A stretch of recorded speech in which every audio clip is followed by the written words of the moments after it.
Hello, everybody. My name is Harrison Little. I am the pastor of Emerging Generations here at the Faith Community, and this is I Just Need a Minute. Thank you for joining us on this Thursday evening. We'll just be here a few minutes. When I started thinking about what we were going to talk about this evening, at the beginning of the week, a little bit, it was clear to me what was going to be the news of the week, and that has clearly changed. As we have this conversation tonight, I am aware and I am continuing to grieve and deal with the atrocities that have happened this week. I still don't have the words. But with this being, let's talk about Sex Month and the report that came out of the Southern Baptist Convention earlier this week. I wanted to spend a little bit of time talking about that. And so just a quick content warning, we are going to be talking about sexual abuse and sexual abuse allegations, particularly at the hands of folks who are spiritual caretakers and pastors and ministers. So that's going to be a part of our conversation this evening. But the Southern Baptist Convention, this is the tradition that I come out of. I was born and raised in Southern Baptist churches. I have many family members who are still involved in that convention and that tradition. The SBC, it split off from National Baptist in 1845. A little bit of history there for you. In 1845, over the issue of slavery. It was a conversation in the convention of whether or not the convention would commission missionaries who owned slaves, whether slave owners could be commissioned missionaries. And those who founded the Southern Baptist Convention said yes. So they split off in 1845. That's 20 years or 15 years before the start of the Civil War, to form the Southern Baptist Convention. So that's the history there. And the Southern Baptist Convention, what the report that came out this week was an independent report into sexual abuse allegations over the past 20 years. So this report went back over the past 20 years to look at especially the executive committee, which is a part of the polity of this organization, to see what their response had been to abuse allegations within churches. And what they found was 20 years of minimizing the stories of survivors, and even more than that, working to purposely distort those stories and intimidate individuals so that they wouldn't tell what had happened to them. They also found a refusal to act in meaningful ways to remove perpetrators from leadership of churches or organizations. And they found over and over that the SBC prized the reputation and the liability concerns of the organization above everything else. They wouldn't let the experience of anybody affect the reputation of leaders, the reputation of men, of white men and heads of churches and a part of this organization.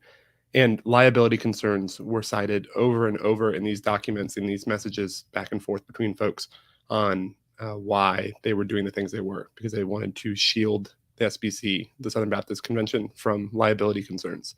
And that is why they refuse to listen. And I want to be clear about this because I think it is clear from these documents and from the history of this organization that it was about power the whole time, that they chose to marginalize people who were already on the margins in order to further consolidate power for the sake of power.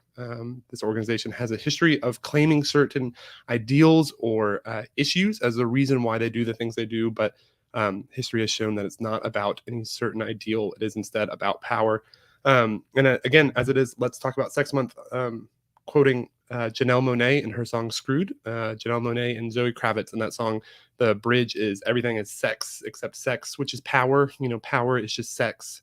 You screw me and I'll screw you too. And so I think that that's what we see in this report, is that sexual abuse allegations, how those were hidden, how people were intimidated. It was all about power. Isaac Sharp, who is a graduate of Carson Newman and McAfee School of Theology, he has his dissertation, his doctoral dissertation is on white evangelicals, which SBC is a part of the white evangelical movement, how a lot of that identity is about exclusion rather than inclusion, and that is kind of the identity marker of white evangelical churches, is who is on the outside and who's kept on the outside. And this act of gatekeeping is how this functions. And that's what this report is. And so there are two things that I think come out of this report. One is this scandal in the SBC. It's atrocious. again, this week I keep trying to find new words to detail horror, and I can't find any new ones. And so it's atrocious. It's terrible. It's awful. And the details um, that are listed here, the details that are here in the report, you can only assume are only a part of the reality, right? When things are listed in the report here, it is because the things they are most confident about, that there is the most evidence of. And so the reality is that the issue, the scandal, is probably much bigger than this, much deeper than this. And it is only fruit on a rotten tree. This is not the root of the problem. This is not the center of the problem, but all of these things that are detailed in this report are fruit on a tree that is rotten to the roots, to its core. And I think that it is that rot is power. It is this hunger. It is this obsession with power and maintaining control, all the while also making this plea, this argument that the church is persecuted, while also wielding intense amounts of power. And I think there's this argument that we hear over and over about the idea of bad apples, right? That it's just bad apples. It's not the institution. It's not the system or anything like that. It's bad apples. And this is a little off the topic, but what a bad argument. Because there are two things we know about bad apples. One, Jesus told us if there's bad fruit, that it comes from bad trees, right? That good trees don't grow bad fruit and bad trees don't grow good fruit. So if there is an organization that has bad apples, it's because the tree is bad. And Jesus tells us what is going to happen to those trees, that the axe is laying at the root, ready to throw it into the fire, right? And then the other thing is, if the other thing we know about bad apples is if you have a barrel full of apples, if you have a bunch of apples, and a few of them are spoiled, a few of them are rotten, a few apples spoil the whole bunch. And so that whole argument of bad apples is bad. And that's just going into not the details or the specifics, but just talking about linguistics, right? In the way that we talk about bad apples. It's just a bad argument. But I think both those things are applicable here of if you want to pick out the names of the people who are named in this report and say it was just a few bad apples, we have to talk about the tree and how the tree is rotten to the core and address that.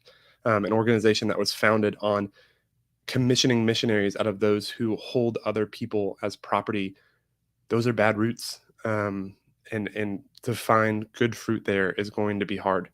And I think that's just the reality of it. And that kind of brings me to the second thing here is because there needs to be condemnation here. There needs to be conviction of the terrible things that have happened in this organization. But I think that if we stop there, we leave ourselves open to risk. Because if we just let ourselves curse those who perpetrated these crimes and those who worked to cover those up, that we are not allowing ourselves to see the reality of the situation, that the SBC is not unique. It is an organization that seeks to hold power, and it is not the only one to do so. But the reality here is that power does this, right? Power finds a way to stay in power. And if we are not consistently finding new ways to lead and to engage and to work together, we too will find ourselves holding on to power for the sake of power. We have to demand accountability of the people that we look up to, of our leadership. We have to demand accountability. And if we find ourselves in places of leadership, in places of power, we have to demand accountability of ourselves. We have to spread that power out, or else we're going to find ourselves in situations that we did not want to find ourselves in. And I think that we have to continue to disrupt the way that these organizations exist, the way that these organizations operate, even if we find ourselves in those organizations, even if we find ourselves benefiting from those organizations. If we find ourselves in a place where we are not committing the crimes, we are not doing the things that are wrong, that we are benefiting from an organization that is corrupt, we have to disrupt that. This is a part of last time I was able to do. I just need a minute talking about what it means to be an ally. That what it means to be an ally is that you speak out when it costs you something, not when it gains you something. If you find yourself speaking out when you can gain social clout or financing or something like that, but you find yourself staying quiet when the tides may turn against you, when you may lose a position, when you may lose power or status, that's not being an ally. That's being advantageous. And those are two very different things. And so those are what I want us to see here from this report is one, the crimes that have been committed, to acknowledge the grief, to acknowledge the pain, to acknowledge the suffering of the survivors, of the victims of these crimes, because They deserve more. They deserve justice. And two, to say, if we just stand here and convict and condemn those over there, but refuse to turn the eye on ourselves and to continually examine the ways that we interact and engage with power, then we've missed the point. Because our role is to disrupt, to deconstruct, to decolonize, and those are continual endeavors, and we have to keep doing that. So I know that this I Just Need a Minute is not my usual Mr. Rogers persona that I bring to emerging generations. So if you were here looking for Mr. Rogers today, come back on Saturday, because I will be a little bit more in that mode on Saturday for worship. Join us for worship at 4 p.m. on Saturday. We'll be in person in the building, or you can join us virtually here on Facebook or YouTube. And I'll be sharing a Mr. Rogers. I'll be sharing an emerging generations moment as always, and I'll be taking some of the lessons I've learned from Mr. Rogers for that moment. But even if that's not the persona I'm in here right now, even if that's not the mode I'm in, I still do want to offer you this blessing. And so as we wrap up this I Just Need a Minute, you can take both your hands and wiggle your fingers and put them right there on your belly. Take a deep breath in through your nose and out through your mouth. One more time, in through your nose and out through your mouth. And hear this blessing. God made you on purpose. There are people here who love and support you. Today you can be your authentic self, include someone, and disrupt what hurts others, just as Jesus showed you. Amen. Thanks, everybody.